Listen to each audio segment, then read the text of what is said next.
السلام عليكم. أعوذ بالله من الشيطان الرجيم. بسم الله الرحمن الرحيم. والصلاة والسلام على رسول الله محمد سيد الأولين والآخرين. مدد يا رسول الله، مدد يا سادات أصحاب الرسول، مدد يا مشايخنا يسرون ما شاء الله خالص سيد محمد أدل كان مدد طريقتنا الصحبة والخير في الجميع. أعوذ بالله من الشيطان الرجيم. بسم الله الرحمن الرحيم. إن هذا القرآن يهدي للتي هي أقوم وبشر المؤمنين. صدق الله العظيم.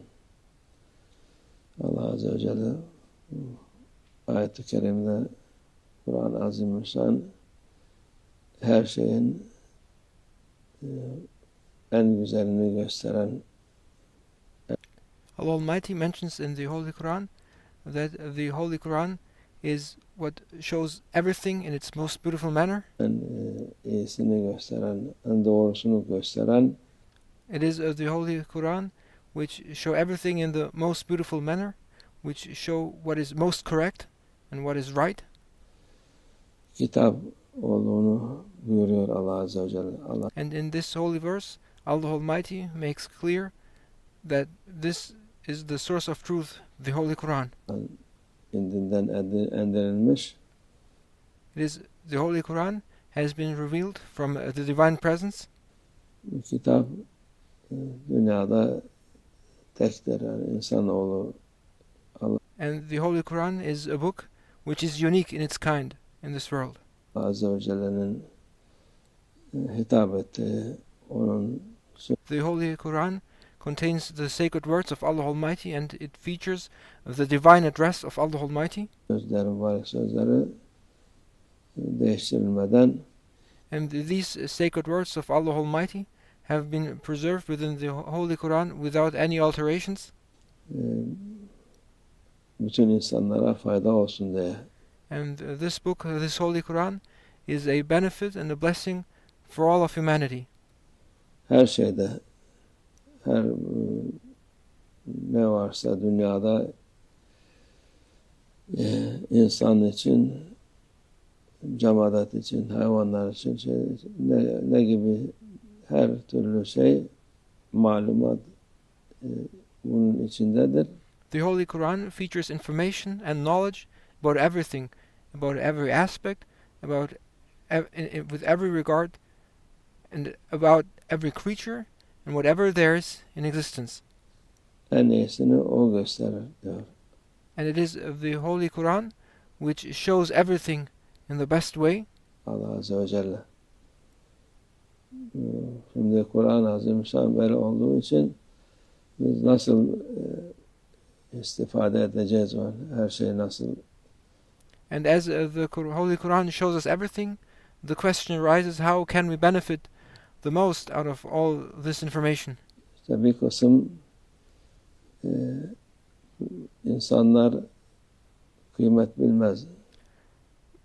People do not appreciate what is valuable. Kur'an-ı Azimüşşan Peygamber Efendimiz sallallahu aleyhi ve sellemin vasıtasıyla insanlara tebliğ edildi. The Holy Quran has been transmitted to humanity by the means of our beloved Prophet, peace and blessings be upon him. Onu Peygamber sallallahu aleyhi ve sellemin zatına inip, o tahammül edip, ondan sonra insanlara gösterdi.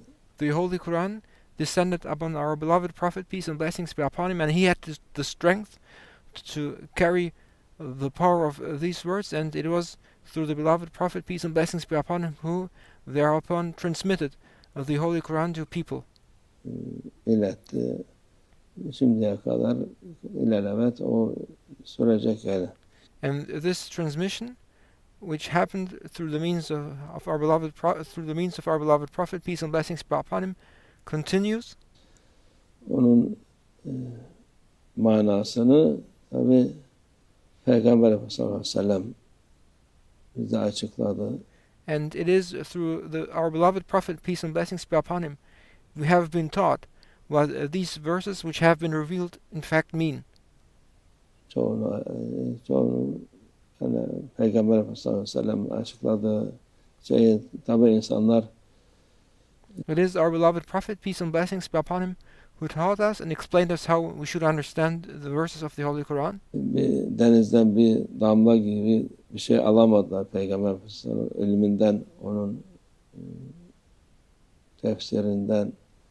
Şimdi kalkmış bazı And the knowledge of our beloved Prophet, peace and blessings be upon him, and his explanations are so immense and vastless that people have not even benefited just a single drop of the ocean of what our beloved Prophet, peace and blessings be upon him, transmitted.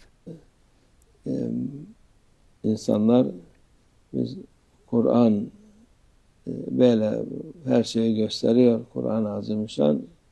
Biz ona tabiiz.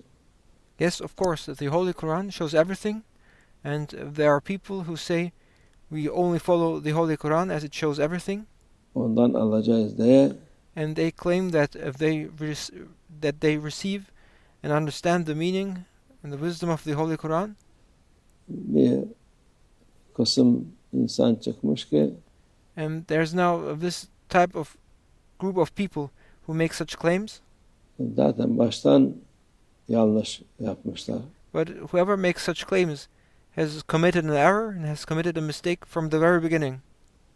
Bu Kur'an-ı Azimüşşan Peygamber Efendimiz sallallahu aleyhi ve sellem'in mübarek ağzından bize intikal etmiş.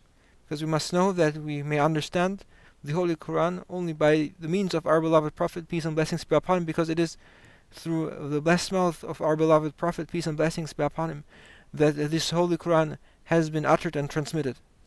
Hadis-i şerifler de ondan aynı şekilde.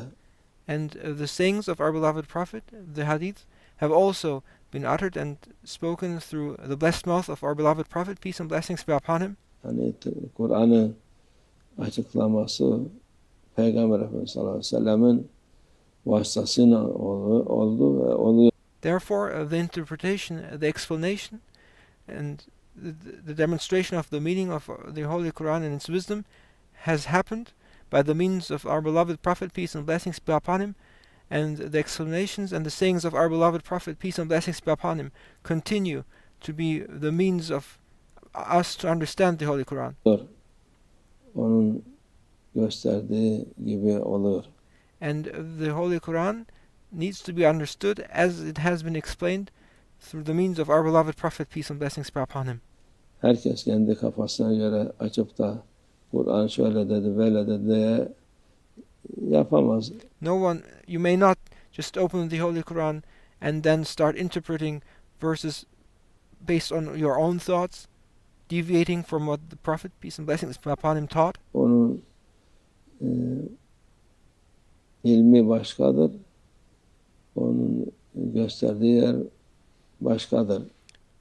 That knowledge contained therein is not a knowledge that everyone has, and what the Holy Quran indicates may not be what you think it indicates. İnsanlar muhakkak cahil insan olup da açıp da Kur'an'ı ben böyle Kur'an ne dediyse onu yapacağım derse, an ignorant person may not be in a state of opening the Holy Quran and understanding what the Quran means, and yet you see ignorant people opening the Quran claiming that they only follow the Holy Quran, and they pick verses and they say they live by these verses. Zaten baştan yanlış yapmış olur. But making such a claim is making an error, from committing a mistake from the very beginning. Baştan günaha girmiş olur. And it's not only a mistake, it is in fact a sin. Kur'an tefsiri kolay değil. It is not easy to interpret the meanings and explain the meanings of the Holy Quran. Herkes de yapamaz. And it is not something anyone can do. Çünkü insan yanlış yapılan tefsirler dolayısıyla hem kendine zararmış, because by interpreting the Holy Quran incorrectly, people harm themselves, hem Müslümanlara zararmış. and they harm the Muslim community and the Muslims at the larger scale. İslam'a zarar veremez. They cannot harm Islam. İslam'a hiçbir şey zarar vermez. Nothing can harm Islam. Hem Müslümanlara verir. But they may harm the Muslims. Çünkü doğruyu ters gösterebilir. because through their wrong interpretations they misrepresent and they represent what is wrong as right, which is incorrect of course. Onun için onun muhakkak Peygamber Efendimiz sallallahu aleyhi ve sellem'in gösterdiği gibi okumak, The Holy Quran needs to be read as it has been demonstrated and explained by our beloved Prophet, peace be upon him.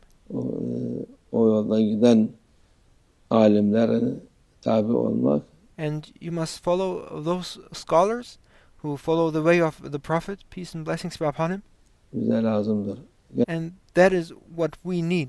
Kendi kafamıza göre yapamayız. We cannot interpret the Holy Quran by ourselves. Yapsak günaha gireriz. If we start interpreting the Holy Quran ourselves, then we have started committing a sin. O da var. Yani herkes kendi kafasına göre tefsir yapmasın diyor. And it is forbidden for people to make interpretations of the verses of the Holy Quran based on their own thoughts. Peygamber sallallahu aleyhi ve sellem'in hadisi şerifi var. And this is also a warning and a saying by our beloved Prophet, peace and blessings be upon him, Onu yapan günaha girmiş olur. where he warns us that one should not interpret the verses of the Holy Quran based on their own thoughts, and whoever does so, in fact, commits a sin. Allah muhafaza etsin. May Allah Almighty forgive us. Bu fitneler, ahir zaman fitnelerin çok, her gün yeni bir şey duyuyorsun. May Allah Almighty protect us. These are now the end of times, and there are many various types of corruptions going on, and there's a new type of fitna appearing each day. Akılsızlıkın son safhası yani.